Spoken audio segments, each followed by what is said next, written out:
I'm Ditlev Tamm, and I'm a professor at this university of legal history and to a high degree also of comparative law, and I'm very glad to be able to participate and very proud that it's been possible to put up such a convention with so many distinguished speakers. And among those, we find the three speakers whom I will have to present here and whom together will form this session, which is called China as a Regional and Global Power.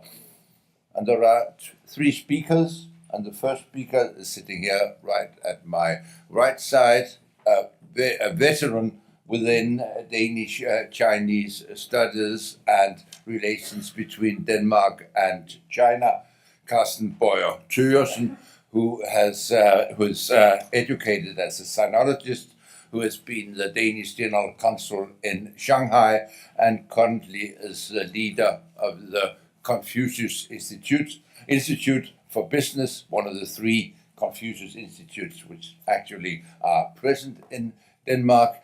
And he will give a talk on China enters the world.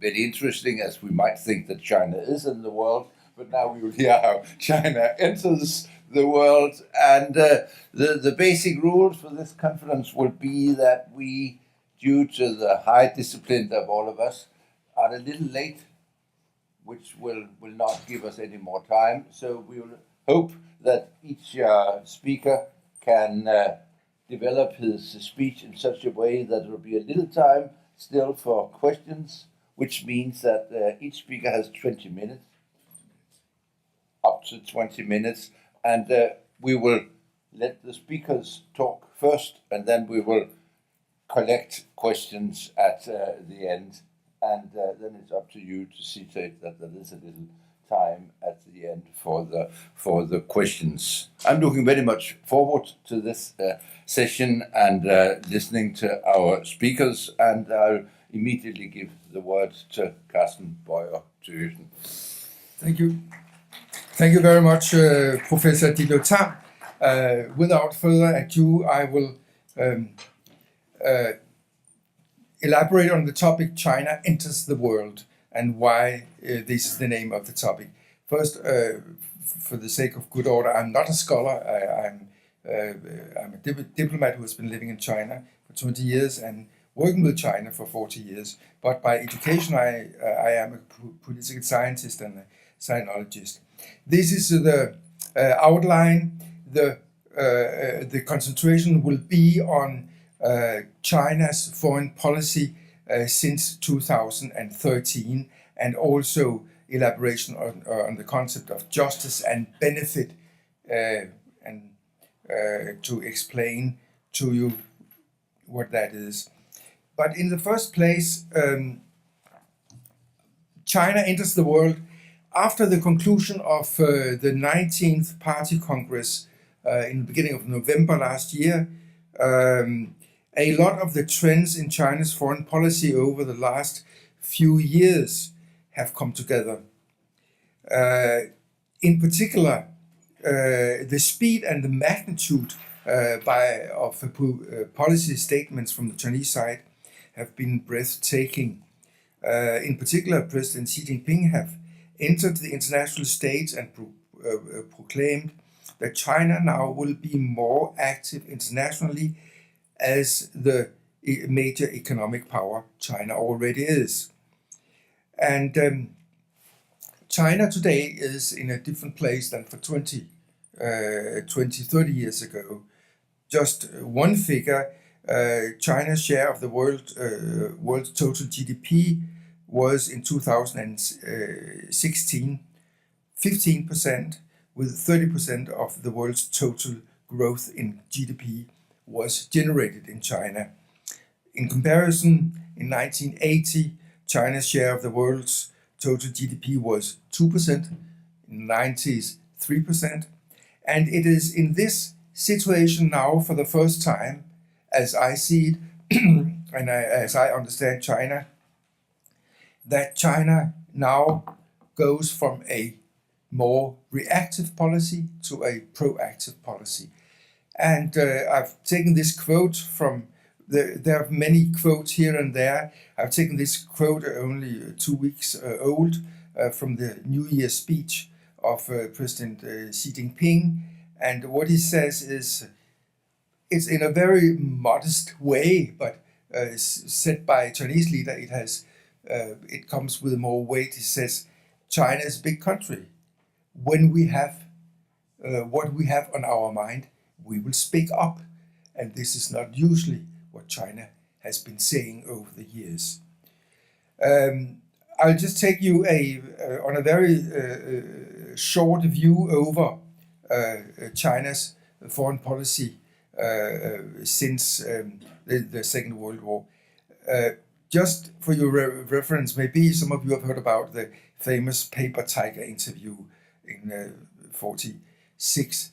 What the essence was that at that time, that was just at the start of the Cold War, everyone was very concerned that there would be a clash, a huge confrontation between the USSR and the United States.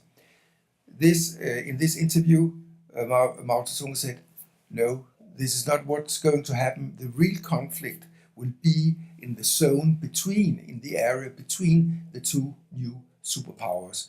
And he called it the intermediate zone.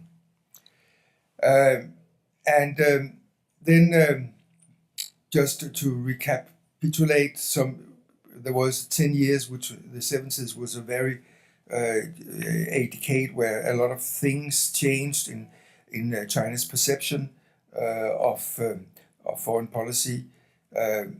Soviet became an adversary. China entered the UN. Nixon paid a visit to China. The famous Three World Theory was presented by Deng Xiaoping. Deng Xiaoping came to power in 1978 and introduced the new economic reform policy, which brought about, as we know, all the changes in China over the last 40 years. And he went to the United States, and there was the clash between, or rather, China invaded Vietnam in February 1979. The world, from the Chinese perspective, was, by the end of the 70s, that they were forming an alliance with all other countries, as many as possible, against the Soviet Union. That was the perspective from China. Then came 1989, the fall of the Berlin Wall, and suddenly, when the USSR collapsed, there was no need for the United States to have an alliance with China. The so-called China card was not needed anymore. The world was unipolar. So where was the Chinese analysis? What to do? How to deal with this new world situation? And there was thinking on the perspective of Deng Xiaoping, and he formulated these rather famous, later on became very famous analysis taken from 24 Chinese characters. The red one has become the more well-known, but the content of them all are basically keep a low profile. Stability, don't take the lead, be careful, and later was added, but we can also make a little difference or do something. And of course, this was also September 1989. That was only 3 months after the 4th of June, which also had a big impact in China. So this was the Chinese strategy or attitude. Look at the economic development, and don't get too much involved in world affairs. Then Xi Jinping came to power, or was elected General Secretary in November 2012, and he immediately launched his two targets for 2021 and 2049, called it the China Dream. And there, at that point in 2013, a lot of new policy thinking started in China. And also from 2013, we saw a lot of developments, an initiative on the side of China, the Belt and Road Initiative, Asia Infrastructure Investment Bank was launched. Xi Jinping tried in California to introduce a special relationship between United States and China to President Barack Obama. And China started in the South China Sea to dredge and build up and reclaim first 3, later 8 sites. And a East China Air Defense Identification Zone was established. China became much more proactive in its diplomacy. And also there was a new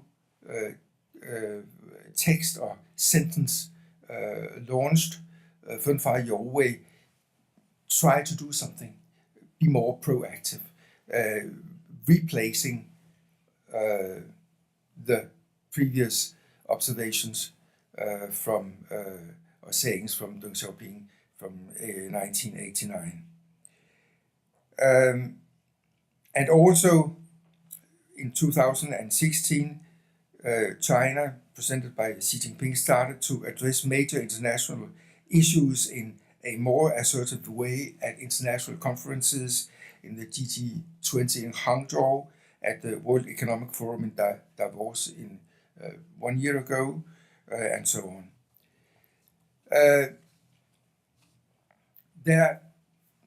We can collect some of these observations or thinkings or sayings from Xi Jinping in what is called the 5 Guan, the 5 observations. They are basically directed to the international world, where Deng Xiaoping, he was looking inwardly. Xi Jinping is looking at what should China do when it's entering the world. And we know that peaceful development, win-win, the countries are interdependent in the world, stability not only for China but also for the world, and said many times, the world is diverse, acknowledge and preserve the world's diversity. Here is the major country relationship between China and the United States as formulated and suggested by the Chinese side. It has never been accepted or responded to by the American side. But now, then also a thing is introduced, like translated in many different ways, like upholding justice and seeking interest. What is this? This is, how do we understand justice and seeking, upholding justice and seeking interest? This is just very weird. And it's very difficult for foreigners to understand. My understanding is this, as follows, and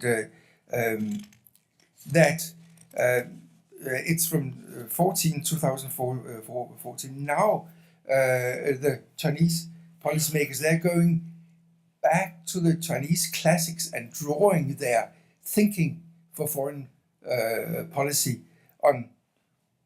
They are drawing it from Confucius, Mozi, Mengzi, and the crucial sentence is that when we are operating, when we are working, when we are doing international relations, and even when we are living our lives and attending our businesses, there will be justice or fairness, and there will be benefits. We are normally pursuing our benefit, the benefit of the business of our family, of our country. That's normal, you should do that. But there's also this element of fairness when we are in conflict with other people pursuing their own businesses and benefit. Conflict will arise, and may arise. And in that instance, the old Munch, he says, if there is a conflict between fairness and your own benefit, always choose fairness. Always choose justice. Never choose your own benefit. And so this is what these policymakers in China, they have digged back and found this sentence.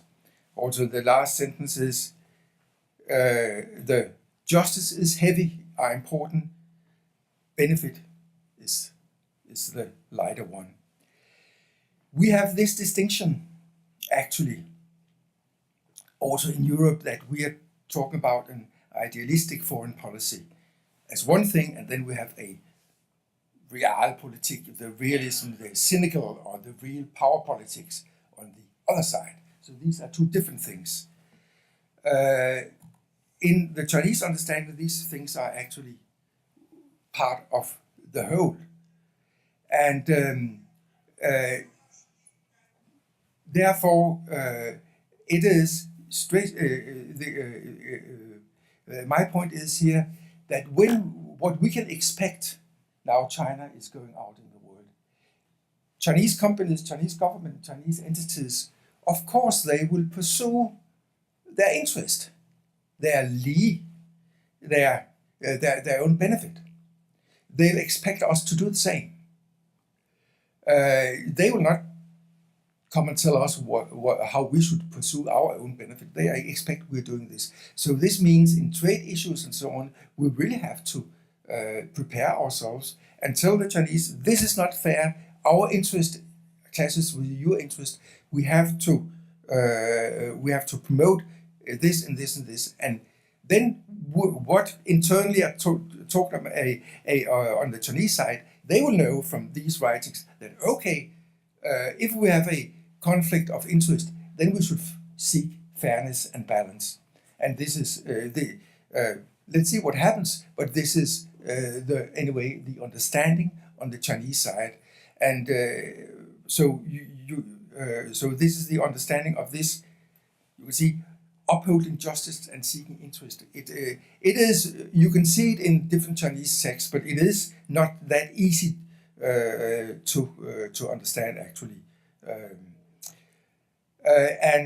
This is the world of China as it sees, as I understand China understands the world. China in the center, and then there are a group of different groups of relations and which China have with developments around in the world. And now time is up, and I will conclude before going to a very last section that I don't think we have seen China enter the world in a scale which is taking place now. Then there are just not to forget the differences between West and East. And I'll put to you the so-called egg test.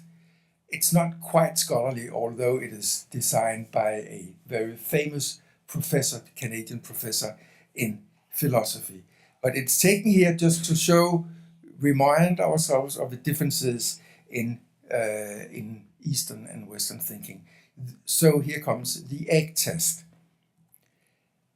Roger Ames, professor in philosophy, he asks the question, what does a chicken egg become? That's very simple. We all know that. It becomes a chicken, of course. That is, if we are thinking in a more abstract and nature science way. And this is mostly what people in the West will say. This is the rules and regulations. But if you look at the real life, 99% of the eggs they're eating, they become breakfast. So this is the reality. And in my experience and understanding, then reality is usually closer to the way Chinese people are observing the world, while maybe In the West, we are closer to a more theoretical approach to things. Of course, both questions are correct.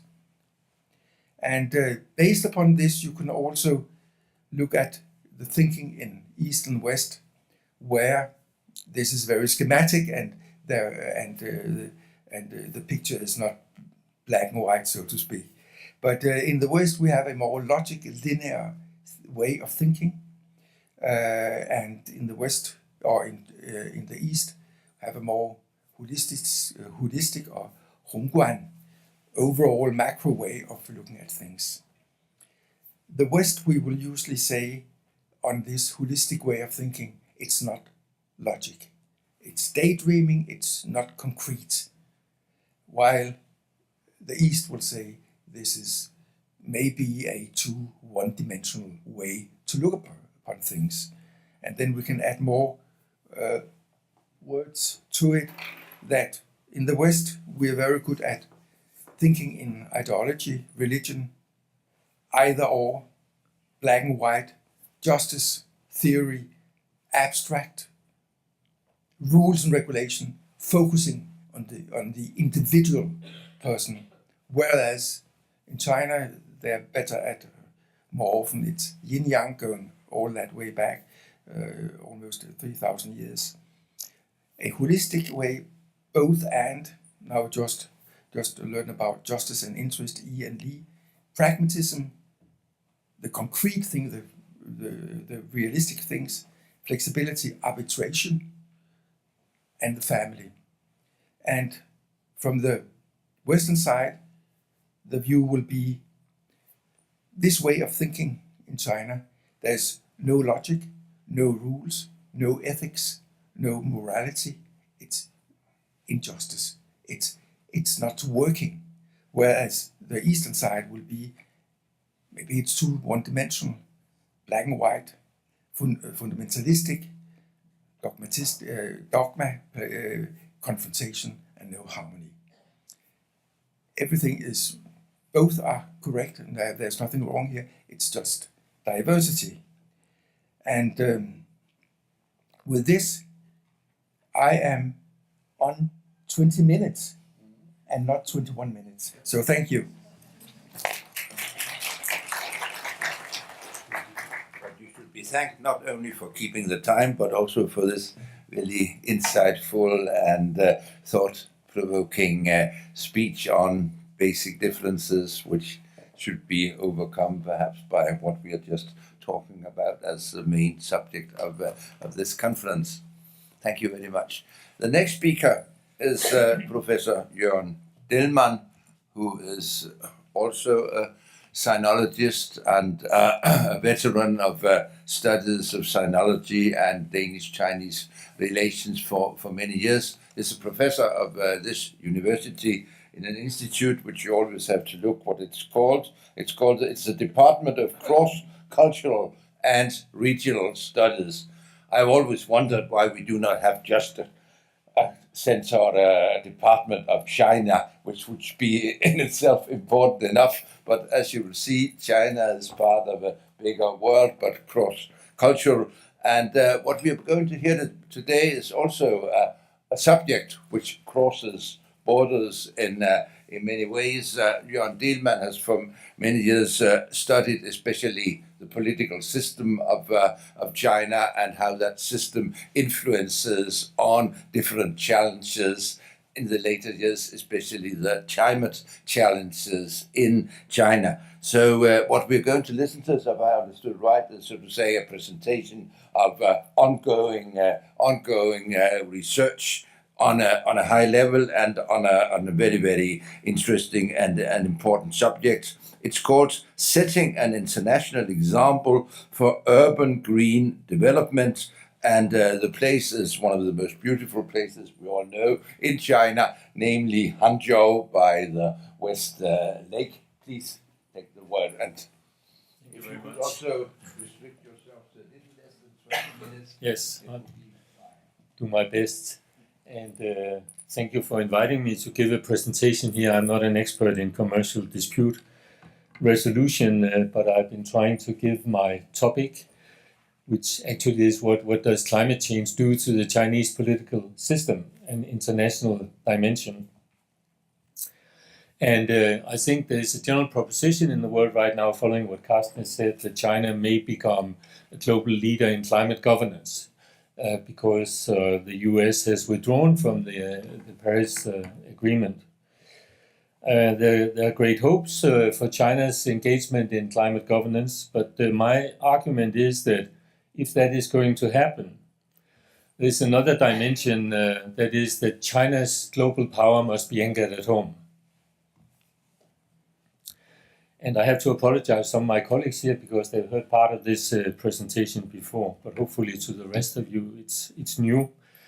So I've been looking at the city level in China because 75 to 80% of all CO2 emissions are emanating from cities around the world. And this is also the case in China. So the cities are really important for dealing with the climate challenge. And we all know that the environmental crisis has become unbearable. We know that the Chinese leadership has taken strong action to deal with this. And actually, I was in Beijing in December for a conference, and we saw blue skies like I used to see them in the 70s in Beijing, I think for an extended period of time this winter. So something is working there. So what am I looking for? Well, I'm looking for the interaction between the central level in China and the local level. And the reason why I'm looking at the local level, as I said, is because the local level is critical for dealing with the climate change challenge. So I'm looking at local green politics. There's a big literature on China about the gap. So we have the leadership in Beijing as a kind of radicals who have passed a lot of legislation and regulation to deal with the climate change and environmental challenges. They are all part of the same package, energy politics also. And then the slow, reluctant implementation at the local level. So there's this literature about this gap and why it has occurred. I've chosen to look at Hangzhou because Hangzhou has been for a long time a frontrunner in green development, and it's high in all the environmental rankings of cities in China. Maybe not number one, but it's quite high. And I've been studying Hangzhou as a case of emerging green urban governance. That is looking at how the local political system in Hangzhou is actually dealing with this gap. That is the implementation gap. And so more fundamentally, I'm asking, what does this highly complex technical agenda do to the political system in China? And this is what I'm going to talk about. So in 2016, as Carsten said, the G20 has become very important for China because China is subscribing to globalization. And the G20 meeting in 2016 was held in Hangzhou. Hangzhou is the capital of Zhejiang province, for those who don't know. It's very close to Shanghai, as you can see, and it has a population about 8.7 million, out of whom 1/4 are not registered in the city. They are sort of a floating population. Well, anyway, this is a special challenge that I cannot go into, but Hangzhou was chosen as the host city for this particular meeting of the G20. And here's from the preparatory phase, a signboard or billboard saying that Hangzhou should become a good host. And of course, Hangzhou should become a good host because this is a hugely important event for a city like Hangzhou to be the host of a meeting for world leaders. So why was Hangzhou chosen? Well, there were a lot of good reasons presented by Xi Jinping. It has a long history. It's a cultural city.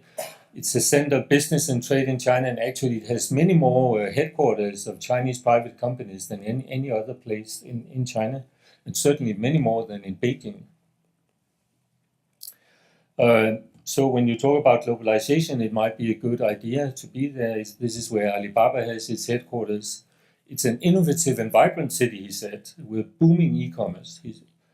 Alibaba being, let's say, the iconic representative of that.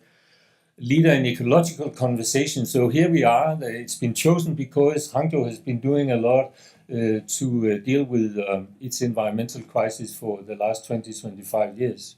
That's also why I chose it for my fieldwork. He has been working in Hangzhou for 6 years, so he knows the place quite well, Xi Jinping. But Hangzhou becomes an example because there are many cities like Hangzhou in China, in his opinion, which have gone through great changes and achieved tremendous development over the decades. But still, Hangzhou is chosen as the specific example for this particular event. So Hangzhou showcases what has been achieved in the great course of reform and opening up that China has embarked upon. These are all Xi Jinping's words. So Hangzhou's environment has been a critical element in selecting Hangzhou as the site for this important meeting. So Hangzhou got a great facelift, of course. We know how the Chinese political system deals with this to welcome the world leaders. But at the end of the day, what is left after the summit? And this is what I've been speculating about in the view of the question I got from the organizers here. First of all, let's look a bit at Hangzhou's green challenges. So the key challenge which is behind the environmental crisis in China is that the ecological deficit is increasing. So we don't have the resources we need to maintain our planet at the level of development, even where we are today. So this is a calculation of this deficit, and you see that the gap is becoming bigger and bigger. This is the same for the rest of China, but it's also the same for the world as a whole. So we need actually several planets to maintain the lifestyle we have today. So think about development. We can't allow ourselves to do that. So what we are talking about is how to script the future environmental history of China, and in this case of Hangzhou. We have to reduce the eco footprint. And this has been fully realized in China, and in order to secure the future eco resources for future generations, because otherwise we're using the resources they're going to live from in the future. So how did Hangzhou become an example? Well, it has taken a long time, as I said, but in recent years, the Chinese leadership has developed what is called the eco-civilization framework. It's a new pathway for development. So it's bundling up policies for environment, climate change, and energy into one whole comprehensive package, and sort of giving it a flavor of Chinese civilization. So in a way, it becomes the Chinese offer to the world to understand how China is approaching its environmental crisis within the specific cultural context. So Hangzhou has developed a lot of plans, many different plans. There's been a green bus in Hangzhou for many years. And we see a lot of the keywords that we know from our own environmental politics, like sustainable development, low carbon city, garden city, eco city, livable city, circular economy, really important topic these days. Green creation, innovation in the green sector, they have plans for all of this. So eventually you have a web of plans that are interlinked into this eco-civilization package that has to deal with the challenges both at the national and the local level in China. And now Xi Jinping has added another concept which is called Beautiful China, and then it becomes a beautiful city, so you need a plan for that. Also, of course, this is a big challenge for local authorities. You have all these new policy ideas coming on top of each other almost every half year, and you have to develop plans every time. It becomes extremely complex to deal with these issues. So I think, like Carsten said, the pragmatic view is to say, okay, let's forget about all of this holistic thinking and all of this. Let's try to take an operational approach to this. What do we have to do? So Hangzhou developed a plan for eco-civilization construction.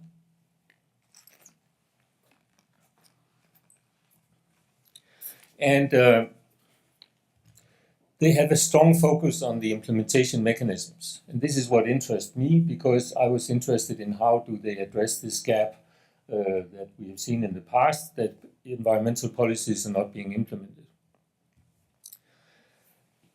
But there's another concern. There's a continuous need to probe into how green development can be handled at the local level in China. What are the mechanisms and institutions that are designed and developed to ensure implementation to address this gap, both centrally and locally?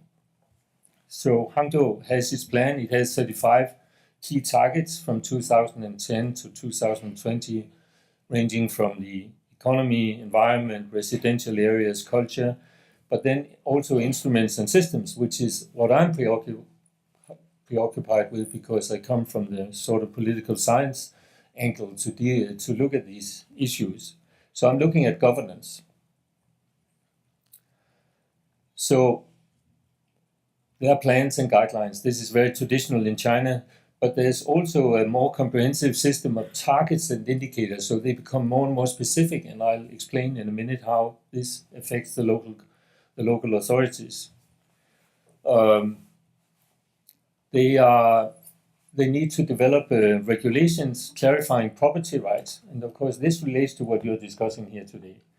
Although there's a long way to go to do this, because property to natural resources used to be the exclusive sphere of the state.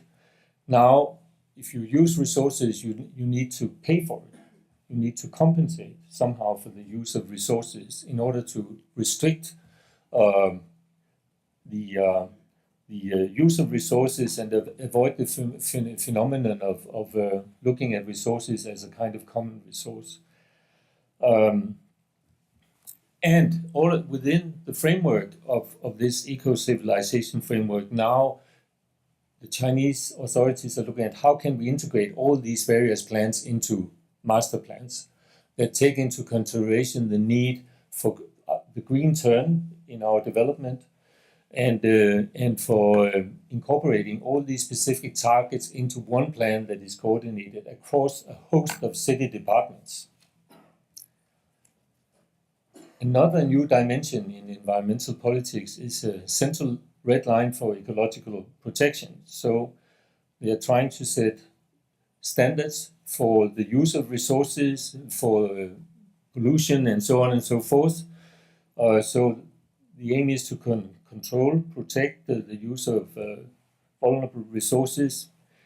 And in order to do that, the Chinese central government wants to institute a system of lifelong responsibility for environmental incidents.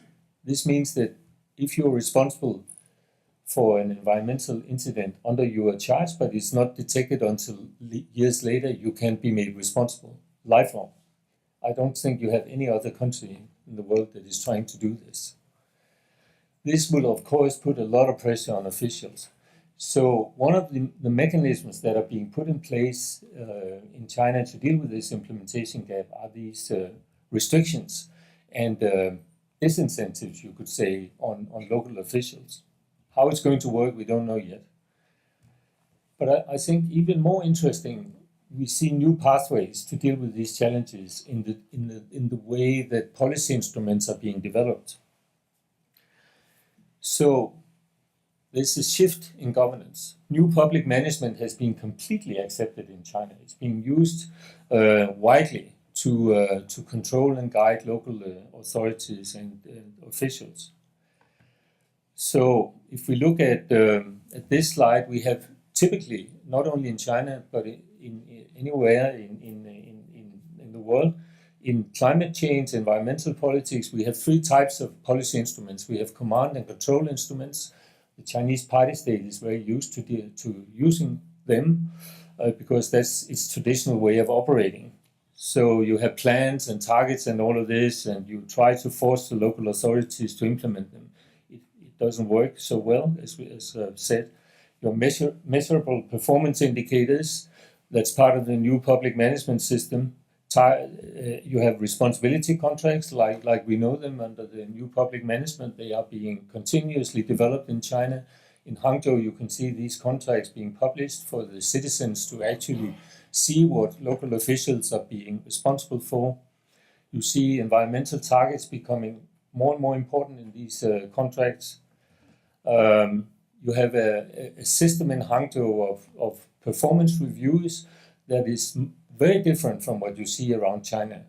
It's much more comprehensive, and it takes a lot of consideration of citizens' viewpoints on what the government does. So citizen satisfaction, citizen complaints, citizen recommendations, and also a strong focus on rewards and sanctions. But these are all top-down instruments. You also have market-based instruments. I'll give you some examples in a minute. And of course, China has been going through a reform, going from a planned economy to a market economy. So it's no wonder that the market will also play an increasing role in the way that these challenges are being solved. And then you have co-governance instruments where the state engages with external actors like NGOs or businesses. So you have three different types of actors in this particular in the governance arrangements. You have party state, you have the market with enterprises, and you have society with social organizations or NGOs, as we call them. Of course, the party state wants to be in control, but it can only control the command and control instruments. For the rest, it can set the frameworks, but it also has to engage with external partners and collaborate. This is new in many ways in China. Radical. You have the enterprises, you have society. How long? 3 minutes, okay. But of course, the party state wants to be in control. So this is the approach of the party state. We have to change the way we formulate and use our instruments. So they're shifting in a way it becomes a more and more neoliberal type of regime with new public management and with these public-private partnerships and so on and so forth. So together with a Chinese colleague, I've been looking at energy conservation, and we see that the command and control instruments are the preferred ones still, but we see a lot of new market-based instruments like we know them from our programs to address environmental issues. We've seen them in the energy sector. I think they're quite well. They're also being used increasingly in China, and it's learning from outside, clearly. But there are also, in Hangzhou, more cooperative instruments being designed where the government actually leaves implementation to social organizations or establishes partnerships with social organizations. So we see a shift in these instruments going from command and control towards more market-based instruments, even to co-governance instruments. And so the new public management approach, the market-based instruments, and the co-governance instruments have proven to be, proven to be effective. It seems we see on some indicators that there are improvements in Hangzhou. So the economy has become more energy efficient. The air has become cleaner. I can't go into details with this because I have a very concerned chairman there. Noise, not a lot has happened. It seems to be difficult to deal with noise. These are just some indicators. We are trying to collect information on more indicators as it is. So my question is at the end, which questions does this open up? Well, first of all, we see that there is a focus on improving efficiency in environmental politics at the local level through all these different means. We see more transparency in governance because of the change or the shift in policy instruments to become more market-based, co-governance type. This requires information, the same information on both sides. Both the party state and its partners will need to have the same information, so we don't have the traditional information asymmetry. We also see more transparency in governance towards citizens. We see more public accountability and a strong emphasis on using citizens to enhance local public accountability. Maybe this will give more legitimacy to the local party state. So we see a new kind of local state in the making, I think, towards a competition state through market mechanisms. And maybe towards a model of more consultative democracy. So if we look at Hangzhou as an international example, I think nationally Hangzhou is in top of the environmental rankings. It has become an example. New policy instruments are examples. I don't think they are well described in China. I don't think a lot of people have actually been dealing with it in this way before. Internationally, it's much more tricky. G20 is, of course, quickly forgotten outside China, so people will have forgotten they went to Hangzhou. Hangzhou is suffering from being less visible than Shanghai and Beijing, and therefore less attractive as an international model. It also has limited maneuverability in relation to international interaction and branding. But Hangzhou may maintain a position as a showcase for China's ambitions to become a green international superpower. So, and I would even argue further, Xi Jinping just called Trump the other day and they had a conversation. I read the summary in the Chinese media.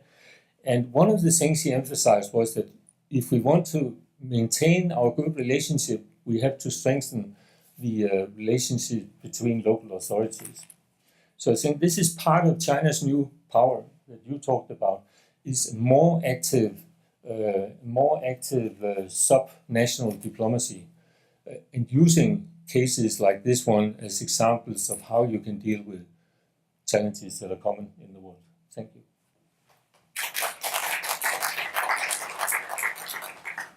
Thank you very much for this very instructive and very interesting presentation of what is going on in Hangzhou in the field of climate in the local governments and in government's responsibility. Hangzhou is a beautiful place, and for me, this has added to the understanding of how nice a place Hangzhou actually is, together with Suzhou.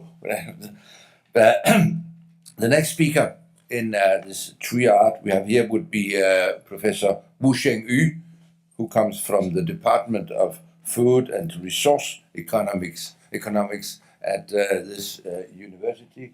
You are here. And your subject is the commitments of China in the World Trade Organization and trade disputes, and based on the case of agricultural support. Please take it. Well, it's very tough to follow up with two distinguished heavyweights in Denmark regarding China studies. I'm an economist, specialized in international economics and agriculture economics. So that's why I'm choosing to say something about China's WTO commitments and trade disputes in the case of agriculture sector. And as pointed out by the chairman, I'm working at the Department of Food and Resource Economics. So that's actually my research mandate. Like Carsten, I would just like to go back a little bit to our history, but not so much back as Carsten did in his comprehensive review of China's changing diplomatic ideas. Here, I'm just going to go back to April 1999 and what happened in 1999. And on April the 6th, Premier Zhu started his visit to the US with the hope to close the WTO deal with the United States. After, at that time, China already had spent 13 years on the negotiation table to get back, initially to the GATT. Of course, later it became the application for a membership in the WTO. The second day, President Clinton initially, in the morning, indicated his willingness to get the deal done during Zhu's visit. But after meeting with Premier Zhu for 2 hours and a half, he decided to get out of the deal. Okay, so essentially, Premier Zhu came back home empty-handed, and he was about to face enormous pressure at home. Luckily, I think he got the backing from the president at that time. So with that, I would like to just add one more comment to Carsten's recount of history. I think between the visionary leaders of Deng Xiaoping and his colleagues, as well as the more ambitious leaders of today, I think Premier Zhu was certainly a leader that makes very, very tough decisions, gets things done. And since eventually came together on November the 15th, when the US and China finally agreed that China would actually become a WTO member. And then 2 years later, on December the 11th, China formally became the 143rd member of the WTO. So that was sort of the background. And then let me just say something about the agricultural dimension. Agriculture was actually a very, very difficult area to negotiate. China made enormous commitments by agreeing to conduct a your way around type of tarifications, which refers to bide all the tariff lines, establish tariff bound tariffs, to conduct tariff reductions, and also to convert essentially all of the quantitative restrictions on trade into tariffs, with some, of course, reservations here. So the reservations are basically the establishment of the tariff-related quotas for a few very important and sensitive agricultural commodities. The idea is that any trade flow that is below the quota level would subject to a minimum tariff. Then any imports that is above that will be met with higher tariff. So here we're talking about wheat, maize, rice, and cotton. Just as some examples here. The out-quota duties for these commodities are 65 by the end of 2004. But for the within quota tariffs, the tariff is basically just nothing. It's 1% mostly. So this is also the source actually, of the trade disputes that we are seeing today. Another area that I would like to talk about is about the kind of domestic support, not directly attached to trade flows. China also made some very large concessions in order to become a WTO member. First of all, China does not have the so-called entitlements to what we call the bond total aggregate measure of support. Essentially, existing WTO members, the ones who actually made those rules, they are entitled to allowance or entitlement to support their agriculture sectors. China, as a new member, they didn't have that. Okay, what they got is they can provide agriculture domestic support up to the so-called de minimis level on both product-specific and non-product-specific levels. Okay, so what are the de minimis mean? That means that if you're providing a support that is up to a certain small limit, then you're okay. Okay, if you're exceeding that, then you need to have the entitlements written into your WTO commitments, which China did not have at that time. Okay, so normally for developed countries, they have this 5% productive value based in de minimis allowance or thresholds. For normal developing countries, that's actually 10%. China, the deal that China got is 8.5% because there was a lot of discussions about whether China is a developing or a developed country at that time already. Okay, so that's actually another source of very serious trade dispute that we're observing now. So now let's just fast forward to today.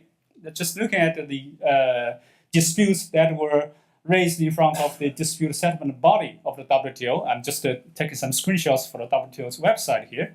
So these are the cases and the sources of the cases that are raised against China by other WTO members here. And not surprisingly, essentially, it is the developed world, the economic superpowers that were coming out of China, particularly the US, and also to some extent from the EU, Japan, and Canada, that are going after China. Okay, not just agriculture, it's just all the trade disputes. Well, China certainly didn't just sit at home and do nothing. It is also actually raising trade disputes. And most of them are against who? The US and the European Union. Okay, so this is a game between the economic powers. Now, I will, of course, apologize for the small prints. I was just going to mention two in agriculture. So this is dispute 511 and dispute 517. 511 is about domestic support in agriculture. So part of the Chinese commitments that I just mentioned. The second one is about tariff quotas, okay, also in agriculture area. So just give you a little bit details of that. Less than 2 years ago, 1.5 years ago, even less than that. The US requested consultations with China regarding certain measures through which China appears to provide domestic support in favor of agriculture producers concerning wheat, rice, and corn producers. Okay, and then of course they were saying that China essentially, according to the USTR's statement, China provided more trade distorting support than the 8.5 threshold that I mentioned a minute ago. And then they actually cited a number here. They said, in fact, in 2015, the level of support provided through these programs in excess of China's commitment was nearly 100 billion US dollars. It's a very large number. Then the WTO dispute panel was established and composed on June the 27th. I think the case is still ongoing.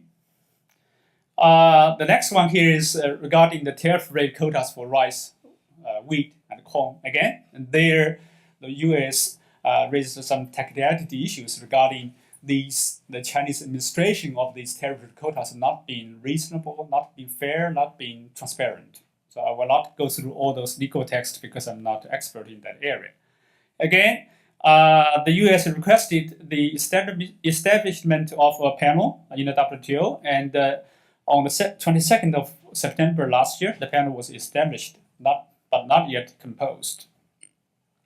Now, what is behind of these disputes? Well, you can take a very simple mercantilist point of view here and to look at what is happening here. So this is actually the U.S. data about the U.S. exports to China for corn, wheat, rice, and from 2012 and 13 towards 2015 and 15, the U.S. exports to China has been dropped significantly. So that's the source. That's the whole deal. The farm lobbies, they are unhappy.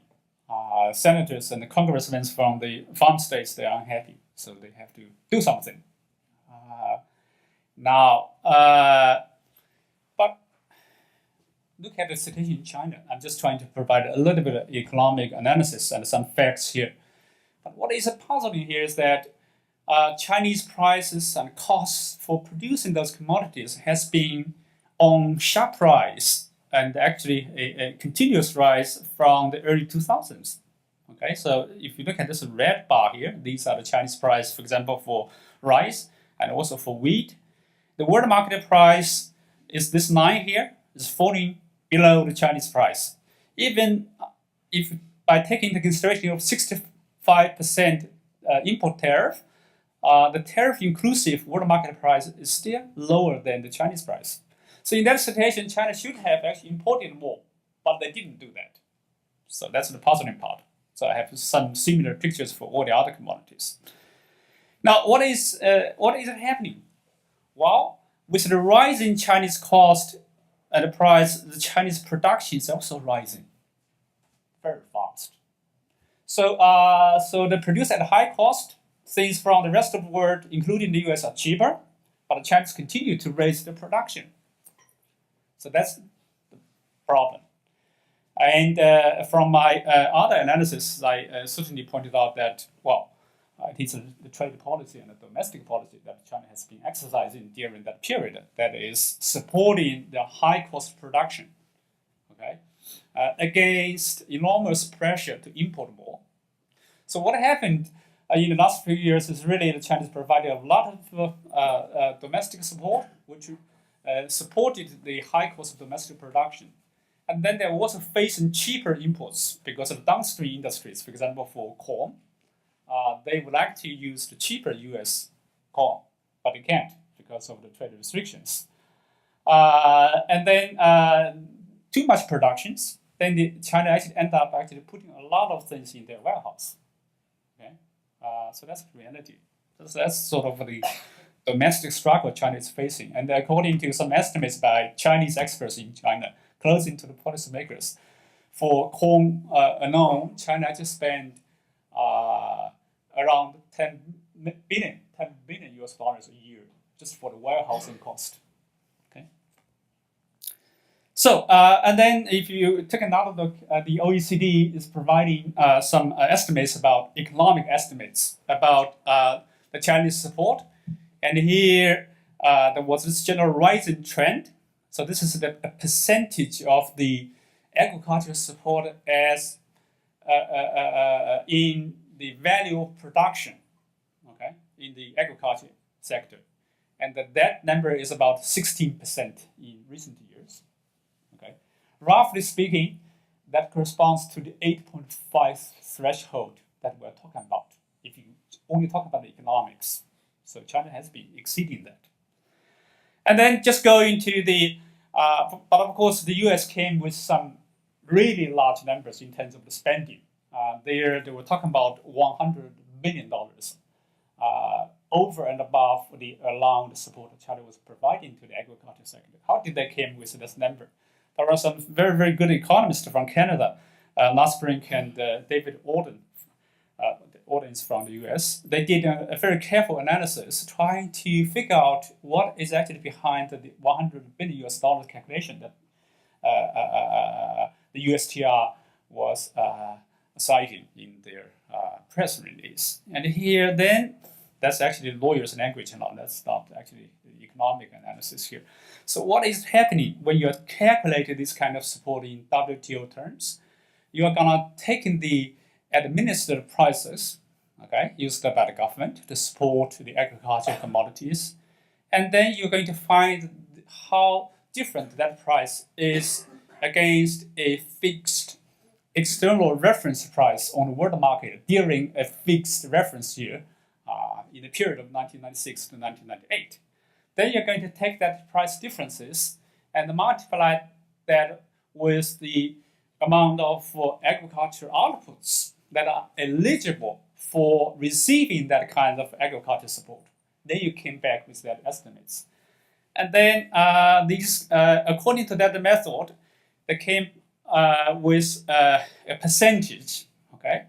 For wheat, that percentage is nearly 28%.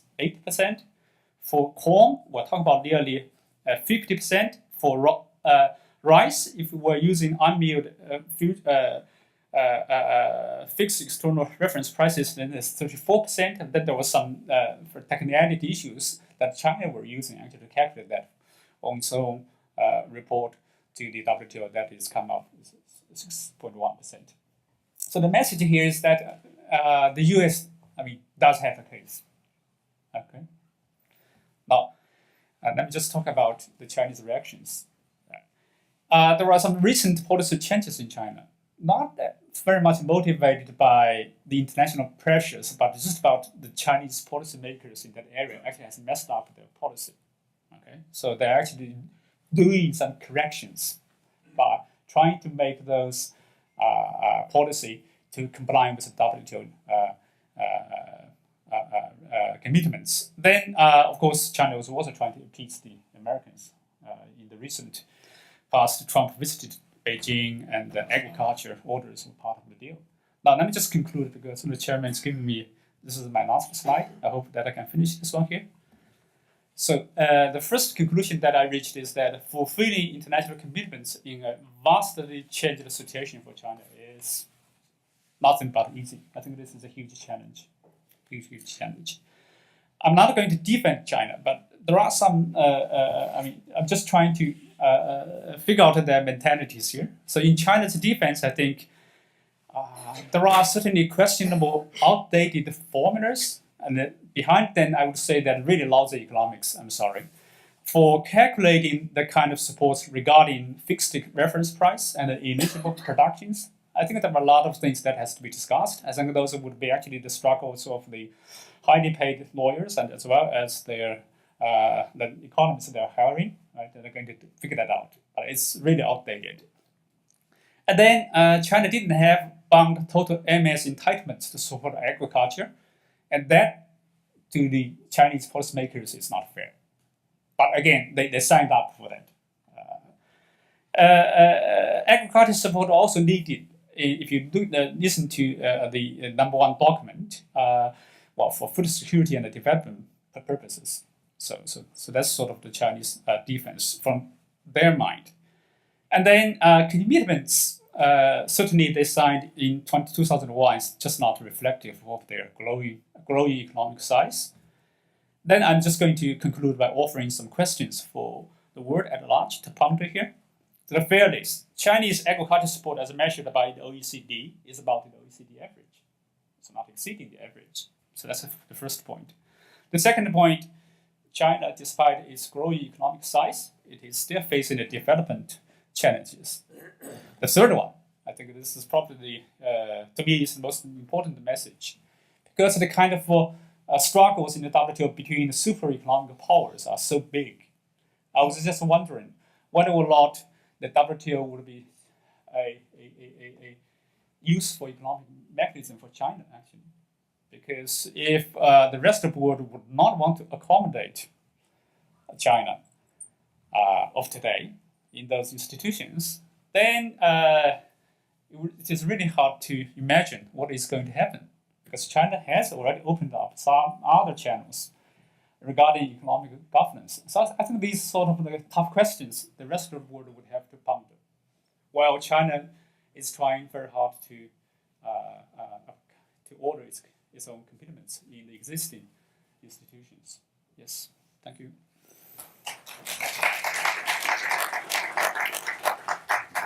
Thank you very much for this very insightful and detailed overview of the relations as to agricultural support with China and the World Trade Union. I think it's very important also a contribution to the discussion, which we will not be able to have. At least it will be a very short one, but it would, of course, be a pity not to give an opportunity to make questions to the three speakers on these very insightful thoughts. So up till 10 minutes, could that be? Yeah. So please feel free to challenge or comment what has been said.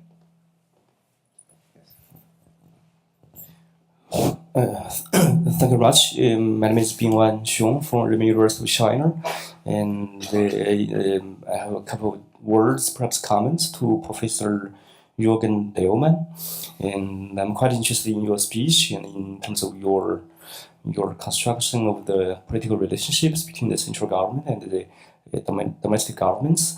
So perhaps there are two strands of literature that might be helpful to promote, to move forward your analysis. And both strands of literature come from economists and English literatures. The first strand focuses on still the central-local relationship. It's about the de facto federalism. So conventionally, we think China as a unitary country in which the central government has a full command over local governments. But recent literatures in the past few years, especially in the past 2 decades, have suggested that is not the case. The central government has intentionally provide discretion for local governments to boost its economy, and in that case, so as you have mentioned, the GDP growth element is a significant indicator for the review of local government officials' performance. So that if that's the case, that leads to the second strand of literature about the collusion between local governments and the carbon emission enterprises. So in the past 5 or 6 years, there have been a bunch of literature produced by Chinese economists in proving how local governments collude with local enterprises in promoting the economy while sacrifice the environmental issue. So okay, I will try to be brief for the last sentence. So here is how to decorate the literature you find of the environmental protection as the indicator for local governments. So how to combine the two strands of literature, what you have found here might be an interesting question. Okay, thank you. Other questions?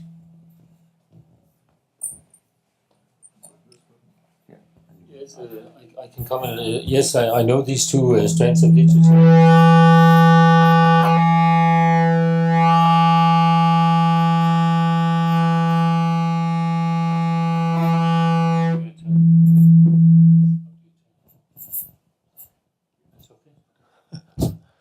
Okay.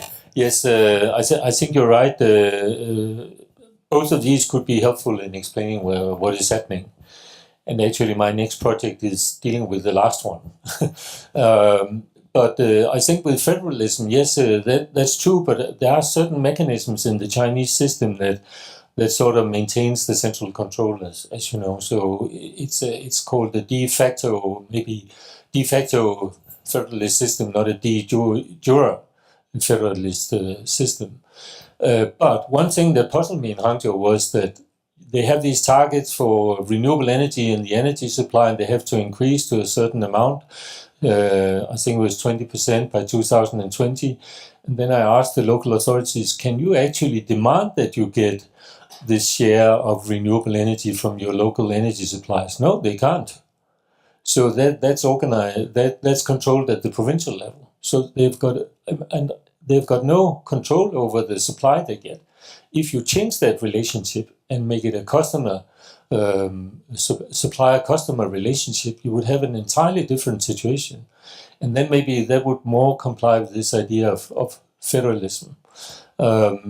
So I think why I focus so much on the governance theory is that it can help us explain that there's a shift underway in the way the Chinese state is dealing with the challenges that it has to deal with, the way it's making policies. It's moving from these command and control instruments because they don't work very well anymore to more market-based, more co-governance type of instruments. And you have many types of public-private partnerships. I've also observed, which would be interesting in this context, if anybody is interested, that there's an exponential increase in the public procurement in China. And green public procurement is coming. So there are regulations now for green public procurement. Foreign companies would like to participate in that, but it's very difficult for reasons of local protectionism to do that. So I think this is an area where you'll see a lot of disputes in the future, because the foreign companies will put pressure on the Chinese local authorities, central government, to actually be treated equally in public procurement. Now we know in other countries maybe there are similar problems, but I think this is a field that is really interesting to look into, to understand the mechanisms and the tools that are being used to facilitate this green transition of the local economy. Thank you.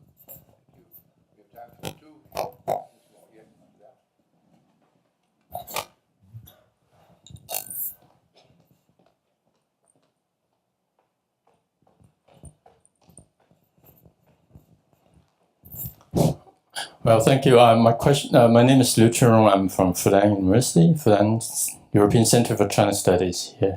My question is to Carsten, and thank you for a beautiful description about the changing foreign policy thinking, and which you claim that it has been transformed from reactive to proactive.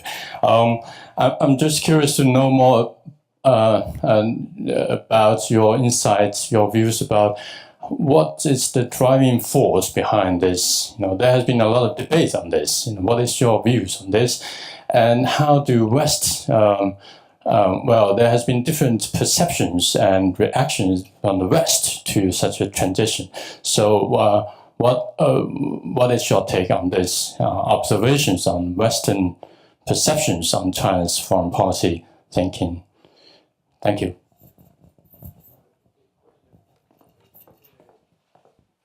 Yes, thank you, Liu Tungrong, for your question. And obviously, this is too big a question to answer in a very, very brief time. But overall, I see overall China has a problem. The world has a problem because it's the first time in history that China really enters into the world, and Chinese by history has not that much experience of cooperating in international matters. And how will they perform? I'm sure that China will prepare and the officials will prepare very well. And how will it be perceived and taken by the international work? We are in new territory, in a new territory. And this is, you might call it exciting, but it's a very new situation. But I'm quite certain that this is what I read and what I see, that this is an overall decision taken by the Chinese leadership, that in order to sustain the development of China, China has to go out in the world and be more responsible and take part in and be a stakeholder in the world. Right? So we can meet in 1 or 2 years and then see what happens. So, good. One last question. If not, I will thank the participants and especially thank the speakers again who have shared their immense knowledge on China, Hangzhou, WTO, and China with us. It's been a great start, I think, for this conference. It's been a wonderful morning with a lot of new knowledge and very good contributions. Now it's time, as I will understand it, for lunch.